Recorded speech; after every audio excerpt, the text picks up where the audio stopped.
What's a family secret you found out as an adult that completely shocked you? Story 1. My uncle essentially had a secret family back in the 60s. He was about to deploy to Vietnam, and my grandma was pretty racist. While on base, he met a nice Mexican lady, and they got married. She got pregnant before he left for Vietnam. During his time away, she couldn't handle the separation and divorced him.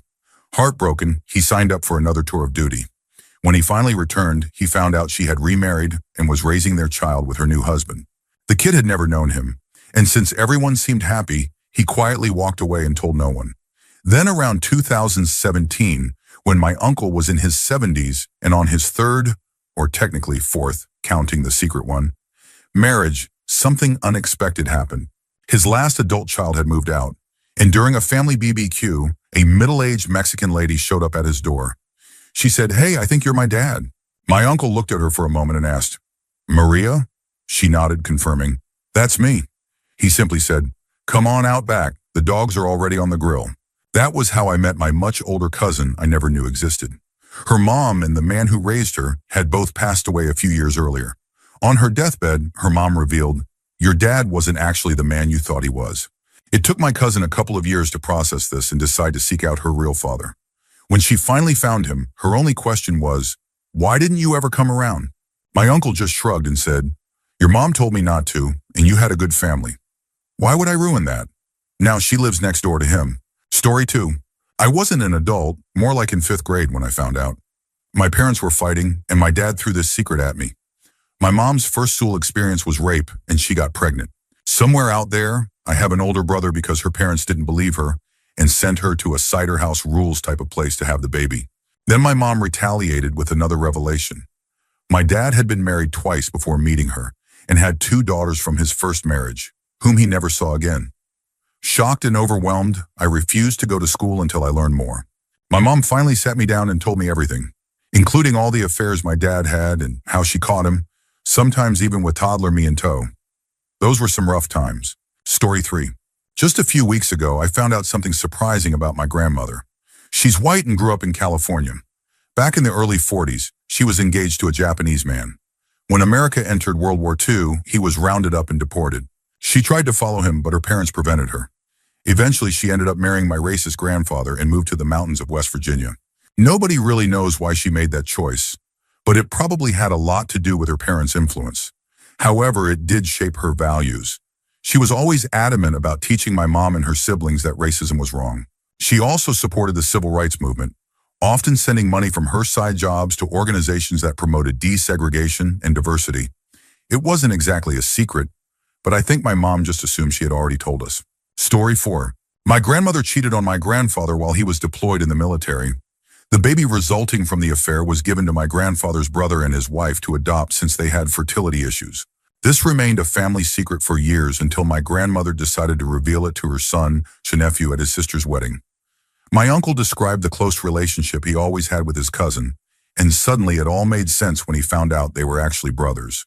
Despite this revelation, my grandmother never disclosed the identity of his birth father, even when my uncle was dealing with health issues and needed accurate medical history. Tragically, he eventually died of cancer without ever knowing. My uncle shared this story with me during the weekend of my grandfather's funeral. My grandmother had already passed several years earlier, and all my aunts remain in denial about the truth. It turns out my devout Catholic grandmother had a secret love child.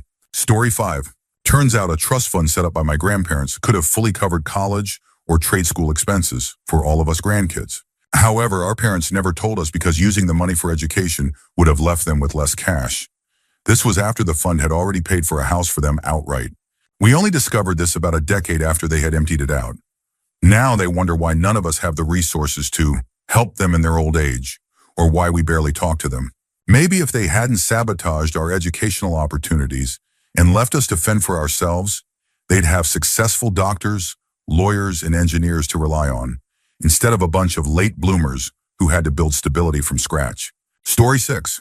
This isn't exactly a family secret, but it shocked me nonetheless. I recently found out that a local, respectable grocery store owner was a known pedophile, preying on teenage boys. My father had actually suggested that my teenage son apply for a job there because it was close to home and he wouldn't have to drive far. Luckily, my son found a job elsewhere. I learned about the store owner's dark history only after he died. I couldn't believe it at first, so I called my parents. To my disbelief, they both knew about it and still thought it was a good idea for my son to work there. Their reasoning? They believed the store owner wouldn't bother our son because he came from a good middle-class family. Apparently, the man only targeted poor kids who needed the job badly enough to tolerate the abuse. I was beyond furious. It made me sick to think they still considered him a good guy. Story 7. I have a first cousin who was adopted. My family is incredibly close, and cousins are treated like brothers and sisters. Back in the 70s, my aunt got pregnant 2 years before I was born. She already had a daughter, my female cousin. No one really knows who the father was, but we suspect he was a married man she met at work who abandoned her when he found out. She managed to hide the pregnancy right up until the day she gave birth, running to her aunt's house and confessing. It was a boy, and she named him Paul. She had him adopted and wouldn't let the family see him at all. This decision broke my granddad's heart, and after that, no one spoke of it again. In the 1980s, a news article reported the death of a teenager with Paul's name. The family assumed it was him and thought he was dead. Still, nobody talked about it. Then in the late 90s, someone called, trying old addresses to find his birth mom, my aunt. It turned out Paul was very much alive, with a son of his own. My female cousin discovered she had a brother while he was sitting in Granddad's garden, sharing a tense cup of tea. The general reaction from all the cousins was, "What the actual hell?" Nowadays, Paul is a part of every family gathering and group chat. He's a nice guy and has seamlessly become part of the family. Story 8. It wasn't until I was in my late teens that I realized my mom had been a high-functioning alcoholic my entire life. She was always talkative, popular, and incredibly brave, but also deeply lonely and insecure. She coped through numerous romances, drinking, and smoking. Once I made the connection, everything suddenly made sense. From the ages of 7 to 12, I would laugh at her silly requests and help her to bed when she was so tired that she fell asleep on the couch.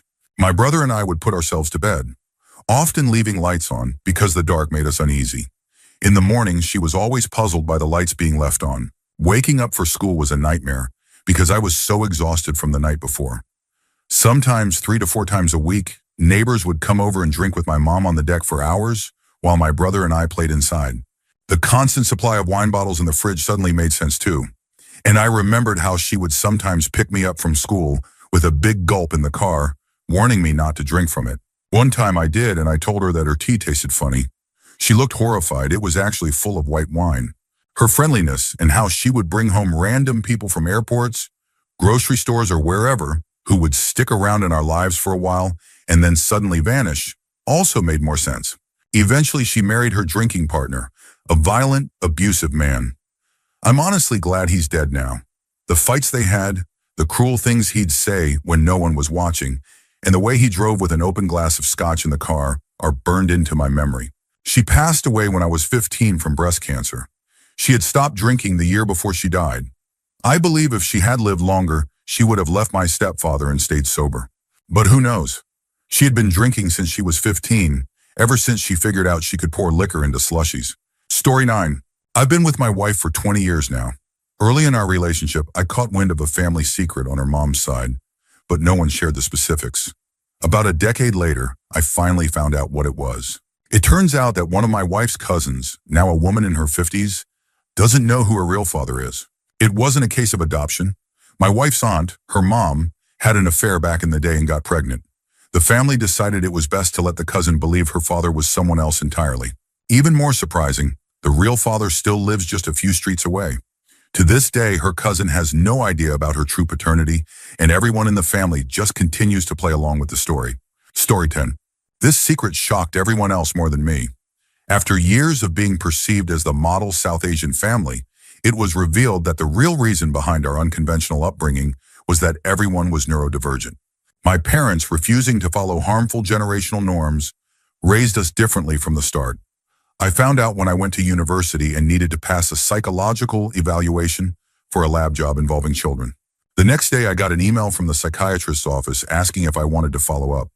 After discussing it with my parents and sending them the information, my mom called a family meeting.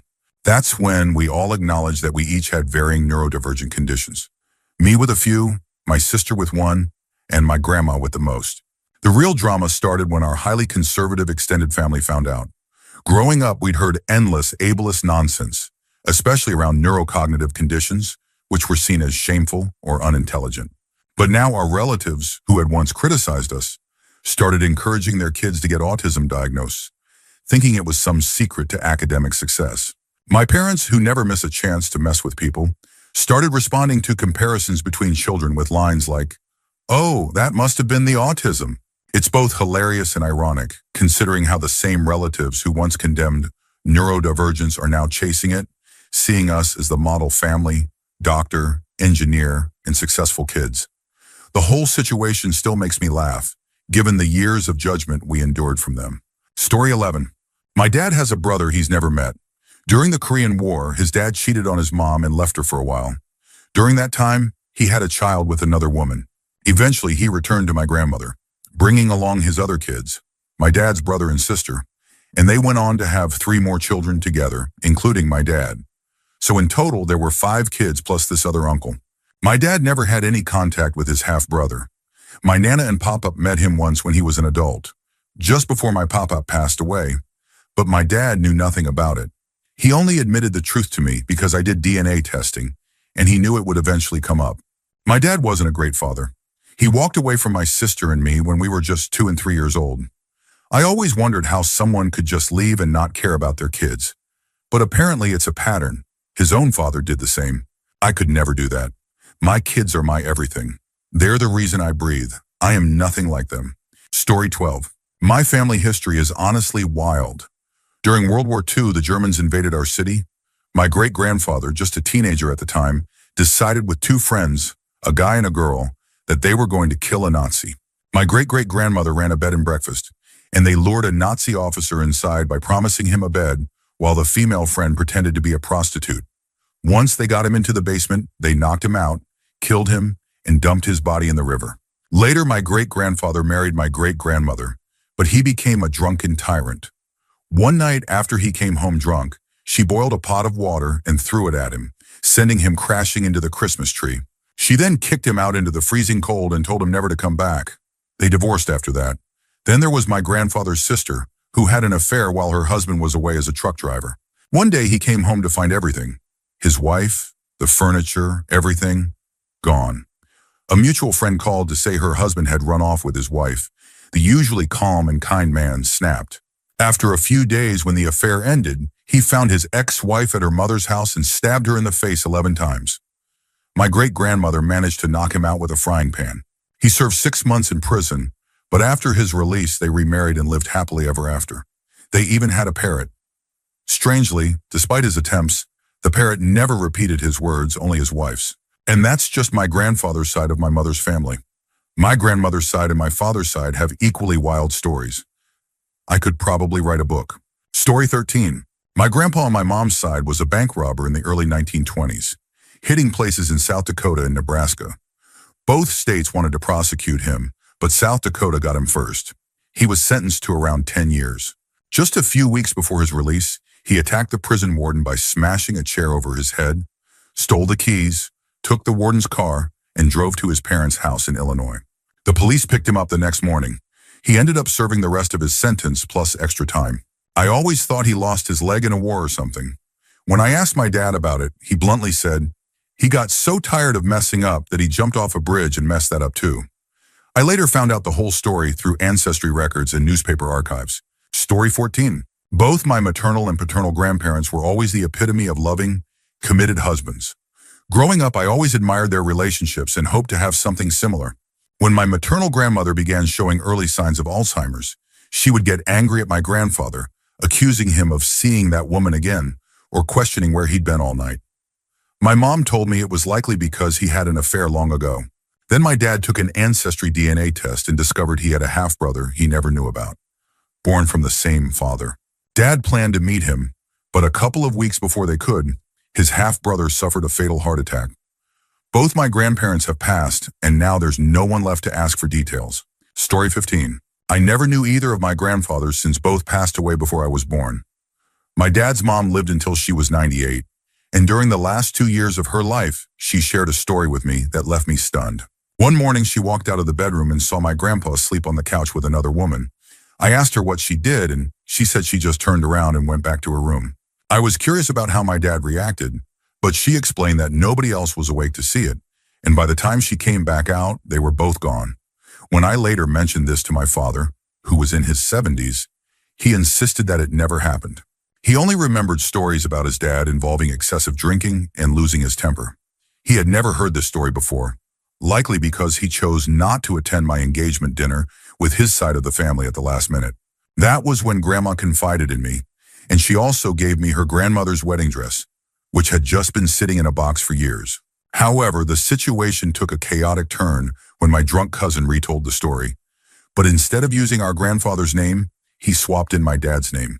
This caused a massive problem within the family this year, and it's been a mess ever since. Story 16. A few years ago, while filling out paperwork for a marriage certificate at the age of 32, I needed information about my birth mother and father. I hadn't spoken to my birth mother since 2011, and my birth father had never been part of my life, so I couldn't just call them for the details. California has a website called the California Birth Index, where I found my father's information easily. However, I couldn't find my mother's. I searched by year and eventually found her, but her last name was not the one I grew up with. It was a Japanese last name. This was odd since it wasn't my grandmother's Mexican maiden name either. It was entirely different. Confused, I called an aunt, and she casually revealed, "Oh yeah, when your mom needed a passport recently, she found out that Grandpa isn't her real dad. We forgot to tell you. Grandma won't talk about it." My whole life I believed I was Japanese because my mother's maiden name and supposed father were Japanese. Finding out that I wasn't Japanese and that the man I thought was my grandfather wasn't actually related to me was a shock. It also made me reflect on my grandmother, who had practically raised me because she didn't want me to end up like my mother, unmarried with 7 kids from 5 different fathers. Ironically, my grandmother had 3 children from 3 different men herself. She used to say, "I don't know how your mother ended up the way she did." Well, it turns out she was just repeating the pattern set by her own life. Pot, meet, kettle. Story 17. My great-grandmother had a rather unexpected side hustle. She used to sell weed to high school kids. They would come over to her house and she would casually pull the weed out of her knitting bag. The kids called her Nana Graham. My grandfather was the one who grew the weed, and my uncle, who was in high school at the time, would spread the word around the school that Nana Graham was the go-to person. Eventually, the police caught wind that weed was being sold from that house, and they arrested my grandfather.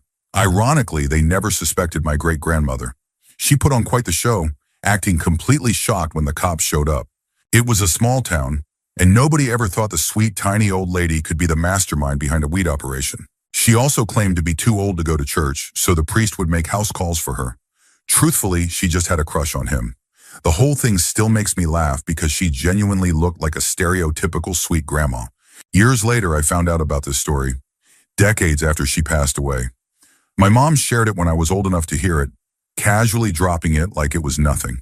To this day, my grandfather and uncle run a fully legal marijuana business. I think she would be proud to see the family business live on. Story 18.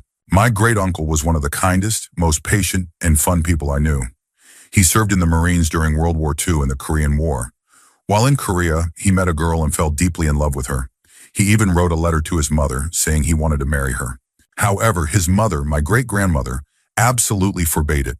She said she would disown him and wouldn't tolerate having a gakik daughter-in-law.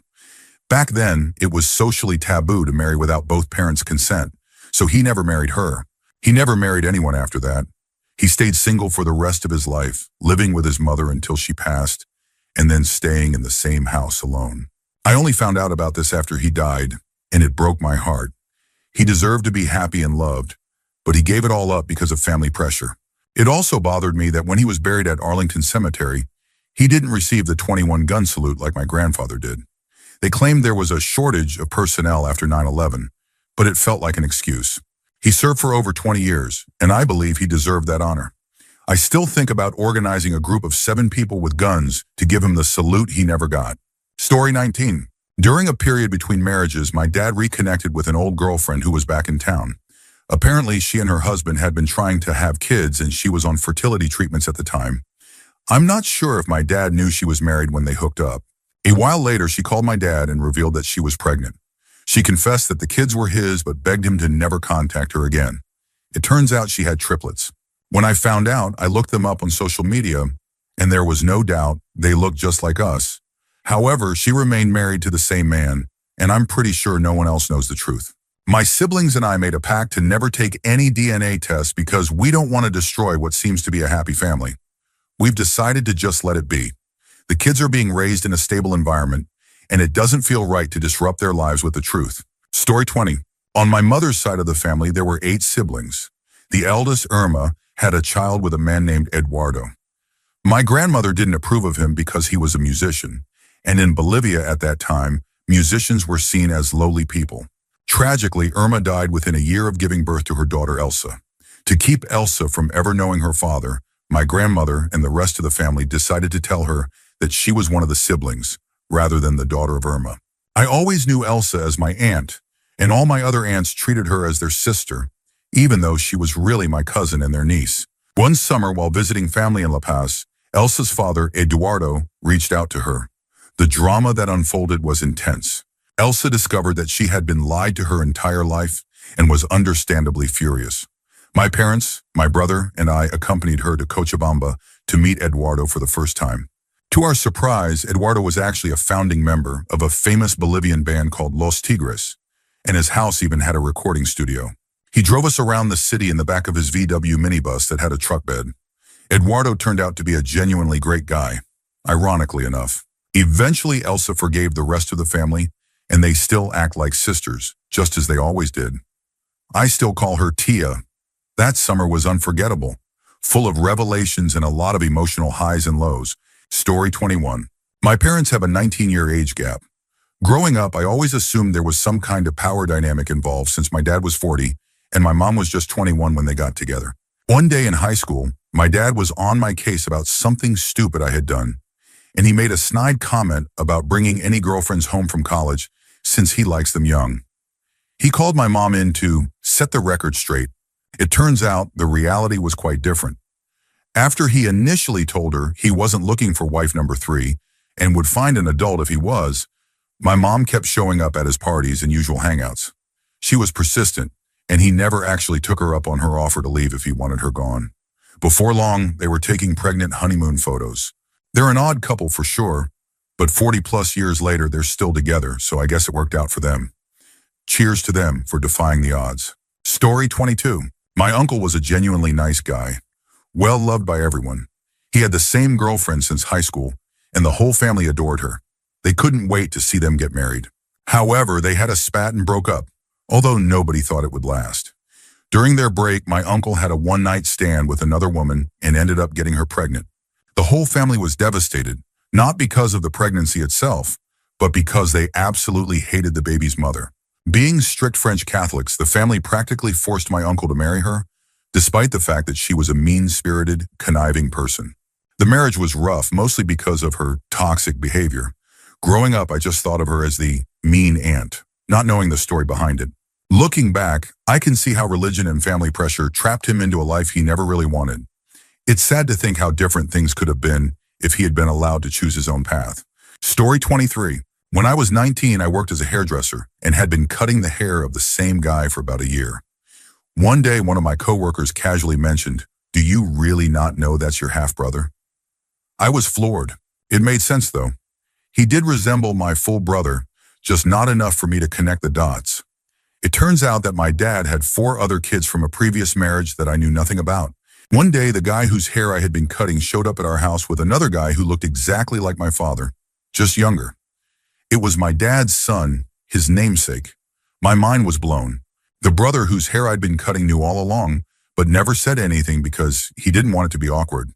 He was really sweet about it and always tipped me well, which makes sense now. I always felt bad for those kids once I knew the truth. Dad was a bit closed off and probably on the spectrum. He tried to interact with them when they visited, but he didn't really know how. My mom made it worse by giving him hell for weeks afterward, so I guess they stopped coming around. I think they probably came more often when I was younger, but I was in school and missed it. Meanwhile, I got the best version of my dad, stable, present, and financially secure. Near the end of his life, he admitted to regretting letting my mom control him and push his other kids away. It's hard to understand how they kept 4 siblings from me, but I loved my dad regardless. The brother whose hair I cut kept coming to me until I moved away. We never talked about it, but it felt like we shared a quiet, unspoken agreement to just let it be. He was a good guy. If there's one takeaway from all this, it's that if you've got extra kids, let them know about each other. Seriously. Story 24. Growing up, my dad had this old, worn-out t-shirt that said Weekend on it. My brother and I have such strong memories of it because he wore it all the time. Finally, in my mid-20s, my parents told us the story behind it. When my mom was 9 months pregnant with me and my brother was 2, they got pulled over by the cops. Mom had a block of pot on her lap. The cops let her off because she was pregnant. But my dad got weekends in jail. The shirt was a joke from my mom, marking that odd chapter of their lives. My mom and her sister also had another run-in with the law before having kids. They were high and called the cops, freaking out because there was a bear in their backyard. They panicked again right after, realizing that calling the cops would lead them straight to their pot field where the bear was trampling around. They had to call the police back and tell them not to come after all. Story 25. During World War II, my grandfather was stationed in the Netherlands and fell in love with a local woman. They had a child together, but her parents wouldn't allow her to move to Canada with him. After a couple of years, they told him the baby had died, so he would stop trying to take them away. He didn't find out that the child was still alive until he returned to the Netherlands for the 50th anniversary of the liberation. Not long after, he passed away without telling anyone in the family. About 6 years ago, while researching my genealogy, I stumbled across my grandfather's name on a Dutch family tree, along with one of my uncles. I reached out, curious, and eventually got a response that left me stunned. "We have been looking for you for so long." I learned that I had an entire branch of Dutch family that had been trying to reconnect for years. I traveled to meet them, and it was amazing. My grandfather's Dutch love had been part of the resistance, and they had photos and artifacts that were mind-blowing. They also showed me a letter my grandfather had sent after his trip to the Netherlands, which included photos of me as a small child. Knowing that my grandfather had chosen to share that part of his life with them meant the world to me. It felt like he was vouching for me from beyond the grave. The reconnection has been a beautiful, unexpected gift. Story 26. Back in 2001, when I was in my early 20s, my dad received a letter from the UK. It contained a series of questions like, "Is your name X? Were you in the Navy? Did you used to play soccer? Do you live in X?" On their own, these were pretty generic questions, but together they perfectly described my dad from a few decades earlier. The letter was handwritten and came from a name he didn't recognize. He showed me the letter, and I bluntly asked if he had been messing around back in the day. He insisted he hadn't. I told him it looked a lot like someone was fishing for child support or maybe some inheritance. Eventually, he replied to the letter, confirming his identity.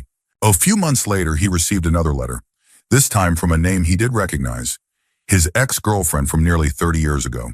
They had dated for a few months before she left Australia to return to the UK.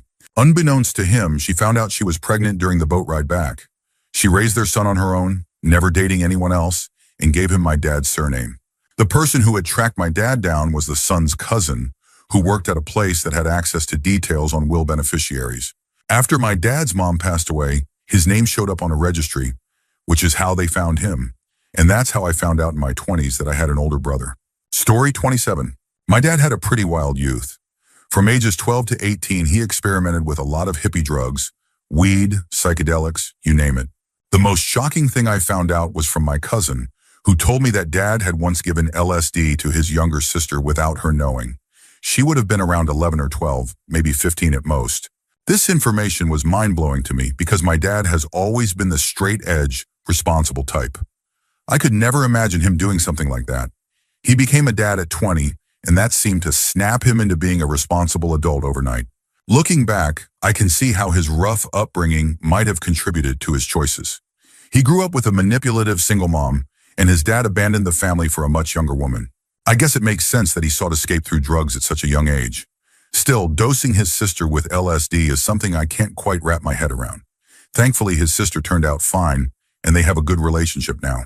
Ironically, despite Dad raising us to be responsible and anti-drug, both my brother and I ended up experimenting with drugs, especially psychedelics. I use cannabis daily to manage chronic pain and have benefited from psilocybin and ketamine for mental health treatment. My brother has tried almost every drug out there, but has calmed down now that he's a father. My dad knows about our drug use, and while he doesn't approve, he just urges us to be safe. Genetics are wild. Story 28. I grew up believing that my sister was my full sibling. She was the oldest, and I was the youngest, with two brothers in between. There's an 11-year age gap between us, and both of my brothers and I share the same parents. It wasn't until I was in my mid-20s that I discovered she was actually my half-sister. My sister was from my mom's first marriage, which I didn't know about either. My dad had adopted her officially when she was around 4 or 5 years old, and he always treated her as his own. The rest of the family knew, but no one ever told me.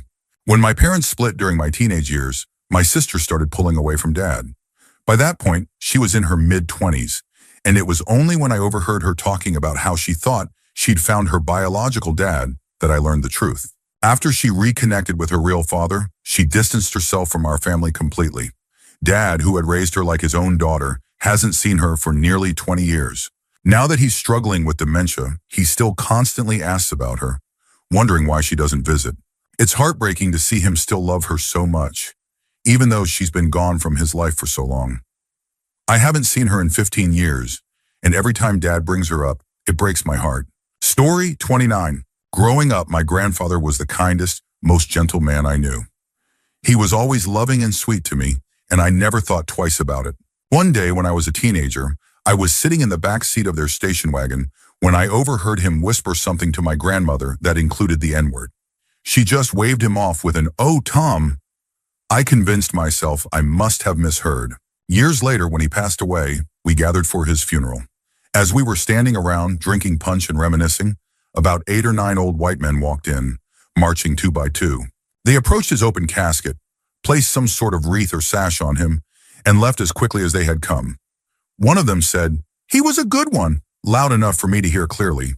Right after they left, my uncle gathered the wreath and sash and threw them in the trash outside. Everyone else acted as if those men were ghosts, like nothing had happened. I was confused since I hadn't grown up in the same town as my grandparents and had no idea what was going on. Later, my uncle told me that my grandfather had been some kind of dragon in the KKK, but nobody in the family ever talks about it. My mother has never acknowledged it with me, even though this happened more than 20 years ago. Story 30. When I was 16, I found a Word document on the family computer that changed everything. It was a letter my mom had written to Rod Stewart for some reason, where she confessed to having a baby in high school. Apparently, my family had sent her away to a home for unwed mothers, and she never graduated high school because of it, which I always knew, but not the reason why. I confronted her about it, and she made me swear to keep it a secret. That was 21 years ago. She's since passed away, and while my sibling and I were going through her things, I searched everywhere for proof of the pregnancy or adoption. Eventually, I found official paperwork indicating a closed adoption that took place in 1967 in the United States. We're Canadian. I also discovered the baby's name, my sibling's middle name, and letters from my grandparents to my mom during her time at the home. My sibling still has no idea. And since it was a closed adoption, it's likely that my half-sibling, who is 20 years older than me, doesn't know about us either. I'm still baffled by the whole thing, and I really can't understand why my mom thought Rod Stewart needed to know about it.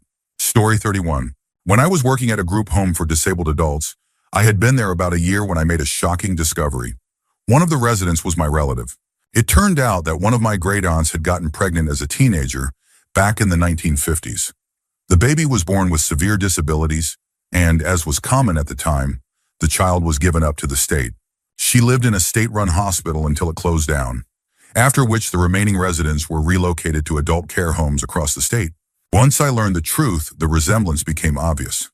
It was unsettling because my aunt, who became a lifelong nurse, was always vocal about being pro-life. I had admired her for years. She was single, independent, worked as a travel nurse, and always had the coolest car. After learning this secret, my perception of her changed completely. I get that a teenage pregnancy in the 50s would have been traumatic, and that giving up a disabled baby might have felt like the only option. But to never send a birthday card, a letter, or even a little money, especially when it was so desperately needed, just seemed heartless. I still struggle to reconcile the woman I thought I knew with the reality of what she did. Story 32. Before my cousin's wedding, we stopped by my grandparents' grave to pay our respects. Out of nowhere, my aunt decided to drop a bombshell of family lore. She explained that after our grandma died, our grandpa started dating another woman. They got married just a month or so after meeting. After the marriage, this new step-grandma managed to get his will signed in her name. Not long after that, our grandpa died of a heart attack. My aunt said that they suspected foul play but couldn't prove it. The step-grandma threatened that if they demanded a full autopsy, she would bury him next to her instead of our grandma. Since my grandpa was a heavy smoker, it was easy to attribute the heart attack to stress or cigarettes, but my family has always wondered if it was more than that. Years later, I asked my mom what the woman's name was. She just told me that the step-grandma is still alive, but I didn't need to know her name because she keeps checking the obituaries in her hometown, hoping to see that the bitch has died. To top it off, she's also the reason why my brother, my cousins, and I never got the college funds our grandparents had saved for us. Story 33. I'm 49 years old, and I just found out about this last year. I always knew my grandpa was a recovering alcoholic, but I recently learned that he was also addicted to morphine back in the 1960s. It started when he had a bad stomach ulcer. The standard treatment back then was stomach surgery, which was as awful as it sounds. To manage the post-surgery pain, he was given morphine, and it didn't take long for him to become dependent on it. His addiction grew to the point where he played the prescription game with multiple doctors to maintain his supply. Nobody realized he was injecting morphine until someone found his stash hidden in the garage. He eventually went to rehab, got clean from morphine, and then swapped one addiction for another: alcohol. After battling that for years, he finally got completely sober. I still don't know why the family kept this secret. In my opinion, it makes his story even more impressive. The man fought off 2 major addictions in his life and came out sober. Knowing about his morphine struggle makes me prouder of him than ever. Story 34. There was always a strange rumor circulating in my family that my grandmother wasn't who she thought she was. My great-aunt openly disliked her, and most of the family kept her at arm's length. The rumor was that my grandmother wasn't biologically related to the family at all, and that she was actually won in a poker game as a baby. A few years ago, my uncle got really into genealogy and decided to do some DNA testing with 23andMe. He expected to find matches with the cousins related to my grandmother, but found none. Instead, he started getting matches with a bunch of other people from the same area. He eventually reached out to one of these distant matches, and they had a family story of their own. Apparently, during the Great Depression, one of their ancestors had a serious gambling problem. During a poker game, in a desperate attempt to bluff, he put his newborn daughter into the pot, assuming the other guy would fold. Except the other guy didn't fold. He won the hand, and along with it, my grandmother. It turns out the story was true, and my grandmother really was won in a poker game. It's wild to think that one reckless bet changed the entire trajectory of our family. Story 35. My great-grandfather always told everyone that he was an orphan who immigrated to the U.S. by himself around 1895. Years later, I got curious and looked up our distinctive last name on the internet. I found a court case involving my great-grandfather from the Midwest that took place in 1890, and he had argued it all the way to the state's Supreme Court. Turns out he actually moved to the U.S. as a child around 1880. At 19, he was working on a farm and got caught having a relationship with the farmer's daughter, who he believed was of age. Apparently she wasn't, and they had been secretly seeing each other all summer. When her father found out, he pressed charges, and my great-grandfather ended up in jail after a coerced confession. His lawyer argued that for a crime like this, they needed to specify a date and approximate time of the offense. A vague confession about something happening sometime in July wasn't enough. They kept appealing, and eventually he won the case. My snooty aunt was horrified to learn that her grandfather spent 5 years in the state penitentiary. Story 36. I found out that both my father and his sister were actually adopted from 2 extremely poor families. This revelation messed me up for a while because it put so many years of my life into perspective. For as long as I could remember, my relatives had mocked me for my physical appearance and treated me like an outcast, especially pointing out how little I resembled my beloved grandmother. As it turns out, they were trying to make her hate me because they wanted all her assets and money for themselves. When I learned the truth about my dad being adopted, I confronted them and told them to stay out of my life. To everyone's surprise, when my grandmother passed away, she left everything to me. I had been the only one who took care of her for a decade while she suffered from severe dementia. At the will reading, those same relatives laughed at me for crying while gleefully anticipating their supposed inheritance. Seeing their faces when the attorney announced that everything was mine was an unforgettable moment. Story 37. I was the oops baby in the family. My sister and brother from my mom's first marriage are 19 and 15 years older than me. My mom was 37 when I was born, and my dad, her second husband, was 47. Dad pretty much raised my siblings from toddlers and was an amazing father to us all. Since 2000, I've been doing family research on Ancestry. And in 2008, I discovered something surprising. Secret 1. My brother had a son with his girlfriend when he was 18 in the 80s and gave him up for adoption. I found my half-nephew on MySpace back then, and he looked just like my brother. I never reached out because I didn't feel it was my place, but I was glad to see that he seemed happy and well-raised. In 2011, just before my mom passed away, she revealed, Secret 2. My dad used his brother's name and birth date to join the military at age 16 in 1950. While stationed in England in 1960 to 61, before meeting my mom, he had twin boys with a woman there. He couldn't bring them to the States because she was sick, and he couldn't afford it. In 2020, the day after my dad died, my aunt and I made another discovery. Secret 3. My dad was stationed in Louisiana in 1957 before going to England. He married a woman there and had 2 sons. He used his brother's name and birth date for the marriage as well, maintaining the lie. One of those sons has since passed, while the other is alive but has serious issues with alcohol and drugs. I spoke to their sister, who was 3 when my dad married their mom, and she described my dad as a violent, angry alcoholic. She asked me not to contact her brother since he wasn't mentally well, and I respected her wishes. I don't know if my mom ever knew about this part of my dad's past, and I wish I could ask her. Story 38. Before my mother passed away, she was involved in a court case that required her medical records, so she had a printed copy for her own use. After she died, I was sorting through her personal belongings and felt that most of the medical information should be returned to her doctor for proper disposal. However, I decided to keep the letters about her recent cancer treatment, just in case. As I was going through the documents, I came across something unexpected.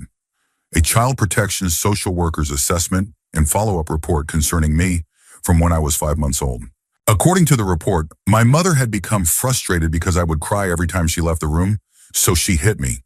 The social worker documented that my mother did it because she was worried I would turn out like her brother, who was described as hyperactive and difficult as a child. The report also noted that my father was essentially useless in the situation. My mother had to have it explained to her that it was normal for babies at that developmental stage to cry when their mothers weren't in sight, and that it didn't mean I was destined for a life of social deviancy. It's not the most horrific thing to read, but I still can't wrap my head around the logic. I can't believe that's how she thought to address the situation, or that child protection just left us to fend for ourselves after that. Story 39. My grandma on my dad's side was Scottish, or so we always thought. She supposedly sailed to the U.S. when she was 14 and was adopted by the family we had always known as hers. When I did a DNA test, I discovered I was about 35% Scottish. My mom also did the same brand of test and showed almost no Scottish ancestry, so that meant my dad must have a lot. However, when I started looking into my family tree, things didn't add up. I found all of my grandparents' ancestors on both sides, but neither my grandma's nor grandpa's family had any significant Scottish ancestry. Puzzled, I dug deeper and found census records listing my grandma with her supposed parents and siblings. Oddly, her age was off by 2 years, and she had a different first name. A few years later, another census listed her with the correct information. I also found a passenger manifest from a ship coming into Boston with her correct name and birth date. The strangest discovery was that there were no vital records for her birth at all. But I did find a birth record for another little girl with the same first name, the correct parents, and the same birth year listed in the earlier census. The best I can piece together is that the biological youngest daughter of that family must have passed away between the ages of 8 and 12, and they somehow took my grandma in, likely because of the similar name and age. Maybe they kept it quiet because my grandma never talked, and in return, she got a family. My dad doesn't believe it, but my mom always thought it was odd that grandma was so fair, with strawberry blonde hair, blue eyes, and freckles, while the rest of the family had dark hair, brown eyes, and no freckles. Plus, although grandma claimed they had lived in Tennessee for years, she never had an accent, unlike the other siblings who still had a trace of one. It's strange to think that the person we knew as our grandma may have been someone completely different from what we believed. Story 40. On my mother's side of the family, my great-great-grandfather was famously known for supposedly carving a very famous statue. It was a massive point of pride for my mom and all my aunts and uncles, to the extent that they each have replicas of this particular statue displayed in their homes. Inspired by this legacy, I decided to do a history report on the statue during college, thinking it would be a great way to learn more about our family's heritage. Well, things took an unexpected turn. It turns out that the statue was actually made by a very prominent sculptor of the time, and there were meticulous records kept of all the artisans who worked on the project. My great-great-grandfather's name wasn't anywhere on that list. Not only did he not design it, but there was no record of him working on it at all. When I told my aunt about my discovery, she had a full-blown meltdown. She insisted that the historical records were incorrect and that the family had proof, though those supposed records had conveniently been lost. While I admit that there's a slim chance he may have done some minor work on the statue at some point, it's far more likely that he made up the story, assuming no one would ever be able to fact-check it back in a pre-internet world. After seeing how badly my aunt took the news, I decided to drop the subject and only shared it with my siblings. I figured it was better to let the rest of the family continue believing the story rather than shattering their pride. I'll just make sure to set the record straight with my own kids in the future. Story 41. In my mid-20s, I found out that my mom had a baby at 18 and gave him up for adoption. Years later, when I was 30, I decided I wanted to find him, so I took an ancestry DNA test. When I mentioned it to one of my aunts, she reacted strongly and told me not to go digging into things that weren't my business. I didn't listen and went ahead with the test.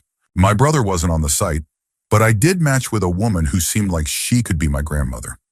I reached out and she turned out to be my biological grandmother, my dad's mom. We started exchanging emails, sharing photos, and getting to know each other. One day she told me something difficult to hear. In her 20s, she married a man who turned out to be abusive and secretly gay. He was also inappropriate with their son, my dad. When the man left, she didn't want to be a single mother, so she spoke to her in-laws, who agreed to adopt her son as their own. My dad was then raised by his grandparents, whom I had always known as Grandma and Grandpa. Growing up, I thought Uncle Jay was just my dad's brother, but there were always weird interactions between them. Eventually, I learned that Uncle Jay was actually my dad's biological father, the abusive man. When my dad was pressured into reconciling with him by his sister, he finally cut ties with the family. 6 months after my DNA test, I got a message on Facebook from a man who matched as my full sibling. My mom had always wondered if the baby she gave up was my dad's or someone else's. I immediately called my sister, and we cried together. I went to my parents' house and shared the news. They were thrilled to have found our brother. I also told my dad that I had been in contact with his mother and that I knew about Uncle Jay. Dad already knew about his parentage and brushed it off. He had never really dealt with the trauma from his childhood. Now, I see my brother regularly. He lives about an hour away and has a wife and daughter, so I became an instant aunt. My biological grandmother and I stayed in touch for a couple of years, and she was so happy when I told her I was pregnant. Sadly, she passed away shortly after my daughter was born, and I never got to meet her in person since she lives several states away. As for Uncle Jay, I don't have any contact with him and don't plan to. I don't even know where he lives, but I occasionally check for his obituary once or twice a year. I'm grateful for reconnecting with my brother and my biological grandmother, but some parts of the past are better left buried. Story 42. My aunt had a child as a teenager and gave the baby up for adoption. It wasn't all that shocking since she had another child as a teen as well. What was surprising was that years later, that child showed up at her doorstep as an adult, hoping to meet her birth mother. Instead of welcoming this person, my aunt completely refused to acknowledge them. She turned them away, saying she couldn't risk her other kids or her current husband finding out. She's built her life around being a pious, church-going lady and didn't want to tarnish her reputation. The thing is, my aunt is generally a terrible person who hides behind a facade of righteousness. After our last grandparent on that side of the family passed away, I made a post about this situation on the family history website. If she had been a decent human being, I might have kept her secret, but sometimes the truth needs to come out. Story 43. My dad left when I was 2.5, and my little brother was 1. My whole life, my mom drilled into us that men were scum and that our dad was the worst of them all for abandoning us. Years later, while living in another city, I found my dad's name in the phone book. Being young and curious, I called the number. A deep voice answered, "Hello?" I introduced myself and said I thought he might be my dad. He responded, "Well, I do have sons with those names." We arranged to meet up. During lunch, after some awkward small talk, I asked him why he left. He hesitated, then finally just said, "What the hell? Your little brother isn't mine." Turns out my dad never really wanted to marry my mom, mostly because he was still hurt from catching his previous wife in bed with his best friend. He and my mom dated for a few years before she finally convinced him to marry her. After I was born, my little brother came along. platinum blonde hair, and bright blue eyes, despite both my parents having brown hair and brown eyes. My dad got suspicious and secretly did a DNA test, which confirmed his doubts. The child wasn't his, so he left. When I confronted my mom about it, she was furious. Once she calmed down, my brother asked who his real dad was. It turned out to be the same best friend my dad had caught with his first wife. To make it even worse, this guy had been secretly dating my mom's twin sister, my aunt at the time, cheating on her with my mom. My entire life, I had been manipulated into believing my dad was the bad guy, when in reality, my mom was the one who caused the chaos. It was shocking and painful to learn the truth. Story 44. My aunt is the oldest of 8 siblings and has always been there for everyone. I always thought it was because she was just that kind-hearted, but it turns out it's rooted in guilt. When she was around 18, my youngest uncle was still a baby. One day, the police contacted her and asked her to come to the morgue. My grandma could barely read, so my aunt was the one in charge. They had found my grandpa after he'd been killed in a fight. My aunt knew it was him, but didn't claim the body because that would have meant paying for the funeral, which they couldn't afford. She made the heartbreaking decision to walk away, leaving him unclaimed. She never told anyone, not her mom, not her siblings. My grandma spent the rest of her life waiting for her husband to come back, never remarrying. My dad wrote poems about how his father abandoned them. The entire family grew up believing that their dad had just left, and it caused a lot of unresolved pain. We only found out because one night, about 40 years later, my aunt got drunk and confided in my sister. My sister told me, but we never shared the secret with the rest of the family. Now that my grandma has passed, I still don't know whether to reveal the truth or let them hold on to the belief that he just left.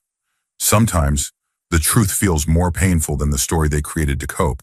Story 45. I found out just a few years before my grandma passed away that my dad's oldest sister is actually his half-sister. My grandma had a daughter before she got together with my grandpa, and instead of making a big deal out of it, my grandpa chose to raise her as his own. This was back in the late 40s and early 50s, when being a single mom was heavily stigmatized. In hindsight, it makes sense because my oldest aunt has slightly different features and eye color compared to the rest of us. I'm not sure if my dad and his siblings knew the truth, but no one ever made it a big issue. I only found out in my late 20s when my cousin casually mentioned it, and my grandma confirmed it. Finding out about this made me respect my grandpa so much more. I never got to meet him. He passed away several years before I was born. Everything I know about him comes from stories and old photos.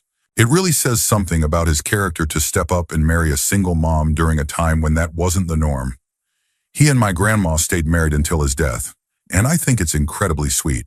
Story 46. This isn't so much a secret as it is some heavy family history. My great-grandpa fought in World War I for Austro-Hungary. During World War II, he was too old for frontline duty, so the Nazis made him round up people instead. He passed away before I was born, but my dad used to ask him tons of questions about the war. Turns out my great-grandpa was a total badass during World War I, fighting somewhere in Romania. After the wars, he bought a P-08 Nazi pistol and an M95 rifle from returning soldiers in exchange for a loaf of bread and some ham. These weapons still sit in our family's gun safe, and it's mind-blowing to me that we have pieces of history like that. The pistol is in great condition, though it had a bullet hole in the handle when we got it. We replaced the grip plate and magazine, took it to a gunsmith, and it still shoots perfectly. The M95, on the other hand, is pretty beat up. I can't make out the caliber stamped into the barrel, and I'm worried it might explode if we try to fire it. Interestingly, parts of the cow fence on the family farm are still held together by barbed wire from World War II. It's surreal to think that bits of both world wars still linger around our home and land. Story 47. My uncle married a German woman he met in Chicago in the early 1950s. She had fled Berlin with her mother after World War II. Her mother had been a maid in Heinrich Himmler's house. Whenever we visited them, they only spoke German, which we found kind of rude at the time. They even had a German shepherd named Wolfie. My uncle became completely fluent in German over the years. Their household was very German-centric. They never spoke about World War II, and the German grandmother never learned a single word of English. My uncle's daughters were tall, blonde, and very Aryan-looking. My American side of the family also had German ancestry, but they were extremely patriotic and didn't really discuss their heritage. My grandmother never really liked her German daughter-in-law. I only found out about the whole Nazi connection around the time my grandmother passed away. It struck me as odd that no one had ever discussed it before. I've visited Berlin twice since then, and I often think about how they must have lived there during the war. I wish I had known about their history earlier. I would have loved to ask them more about their lives in Germany, but I doubt they would have shared much anyway. Story 48. About 100 years ago, Ireland went through a bloody war of independence, followed by a civil war. Like many Irish families, we were raised on stories of the rebels and the martyrs who fought against the empire. Our family was no different. During the lockdown, I decided to dig into my family history using Ancestry. I paid for a month's subscription and started gathering dates and information from relatives. Surprisingly, 2 of my dad's siblings called me almost immediately, telling me not to bother because it had already been done. They seemed strangely insistent, but since I'd already paid, I kept going. What I found was a shock. It turns out we weren't always a farming family. My great-grandfather on my dad's side had been in the Royal Irish Constabulary, RIC, the very force that we vilified in our family songs, seen as the violent arm of the British Empire. Apparently, he joined the RIC at a young age because, as a late son with no land or wealth to inherit, it was one of the few options available. However, he left as soon as political tensions escalated, marrying into some land and leaving the force by age 25. Still, the fact that he had once been part of the RIC is a closely guarded secret on my dad's side of the family. Story 49. My grandfather was a serial entrepreneur, running an ambulance service, a mercantile store, a large horse ranch, and a farm. Family lore always said he died young of natural causes. He was well regarded in the community and one of the area's largest employers. Around the age of 50, he commissioned a custom-built house on the edge of town, complete with verandas, vineyard views, modern amenities, a riding stable, and a beautiful lake. After moving his family into this luxurious new home, he went out onto the sun porch one morning, took a double-barreled shotgun, and shot himself through the head, scattering his brains all over the custom stained glass windows. The local paper reported it as an accident, and both the sheriff and coroner filed it as an accidental discharge. The church held a grand funeral, describing it as a horrible accident, and hundreds attended. Decades later, while researching family history, I found a newspaper clipping from a nearby town where he also owned a grain silo. That paper wrote about his Suix, detailing his episodes of depression and even quoting an eyewitness farmhand who discovered the body.